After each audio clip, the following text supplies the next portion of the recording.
Peace and blessings, beautiful people. Welcome to part 5 of my story, my journey with the fear of rejection. I am Ade Anifowoshe, your transformational guide. I'm not going to recap part 1, 2, 3, 4. You can check it out. If you're watching on YouTube, you have access to it. If you are, I'm going to drop this each day. So maybe I'll just do it every day, or maybe just upload everything at once. I don't know yet. So I've been talking about my journey, my fear of rejection, and how it all came to the forefront this past weekend, this Sunday, which I believe, one, the catalyst for that happening is my own inner work, um, deciding to get a therapist. The interview that I went for 2 weeks ago, where they asked me what motivates me, and I told them love, and that deeper, just reflective self reflection and being reflective and contemplating how I'm showing up, who I am, what needs to shift, and the unsatisfaction that I feel in some areas of my life. And the struggles that seem to be perpetuated, they seem to be like constant. It's like I'm still dealing with this shit. What? And it brought me to a place to go to the root.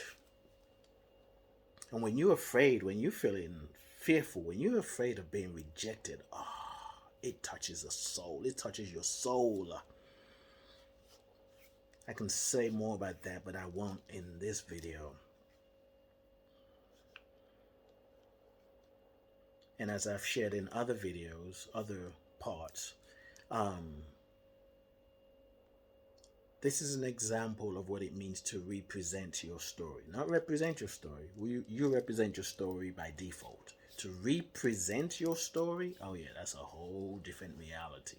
It's an intentional way of being. It's a conscious way of being. So, I left off at part 4 because I realized that the part of me that I was protecting, that I didn't want to be rejected, is actually what I needed to bring to the fore. To lead with it. To invite it to show up.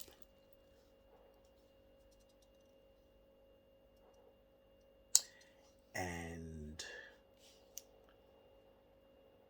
Sunday night, after the men's group, and then talking to my brother friend, and he was telling me what came up for him, and I had a chance to reflect on being raised by a white nanny and my biological mother, a white nanny and a brown mother.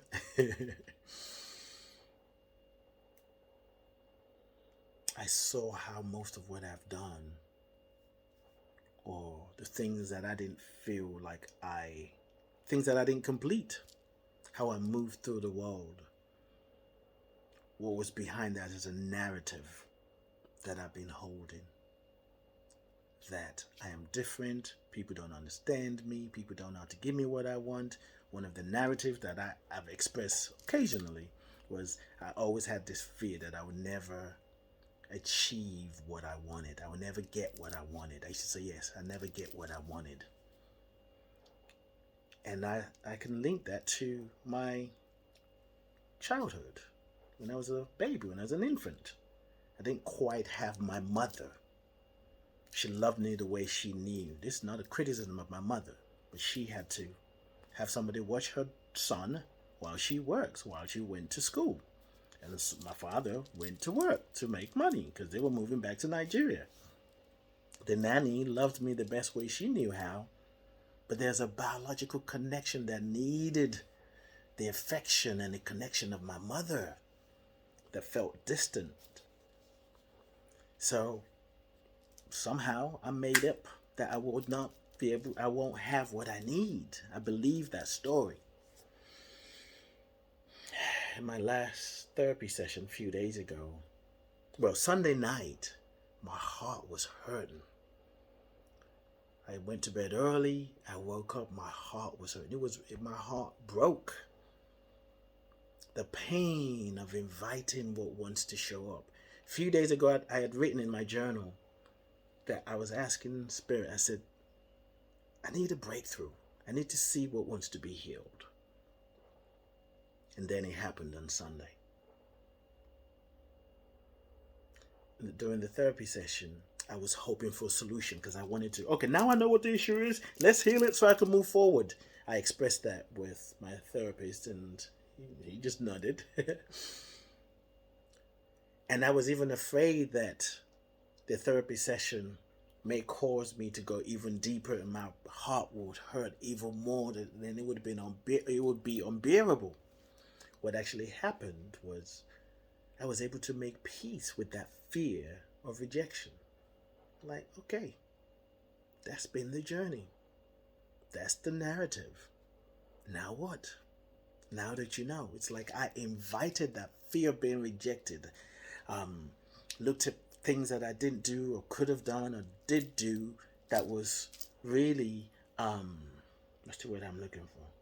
Inspired is not necessarily the best word, but it was coming from that fear of being rejected. I welcomed it.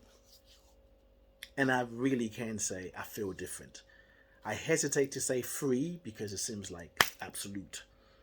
I feel different. I have made calls. I've talked to people that I normally would have talked to. I had a conversation with a brother yesterday. Normally I'd be like, oh, good idea. No.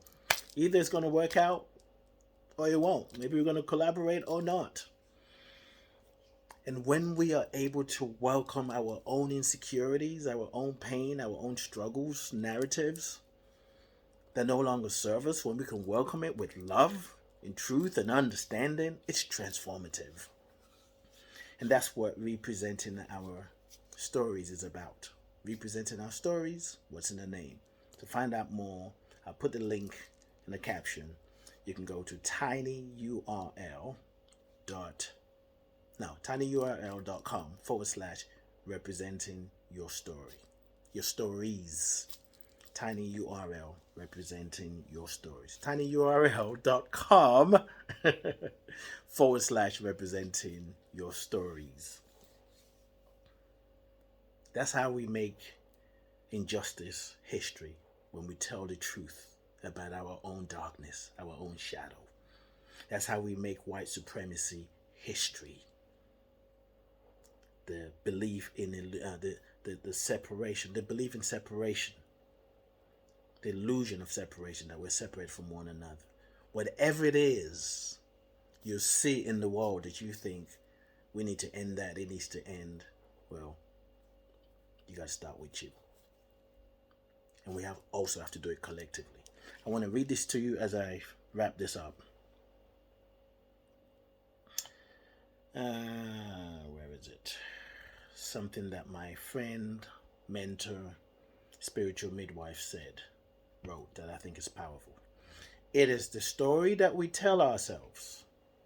It is a story that we tell ourselves about what is going on that determines our experience of it. Our experience is not the facts of what has happened or is happening, but how we name it.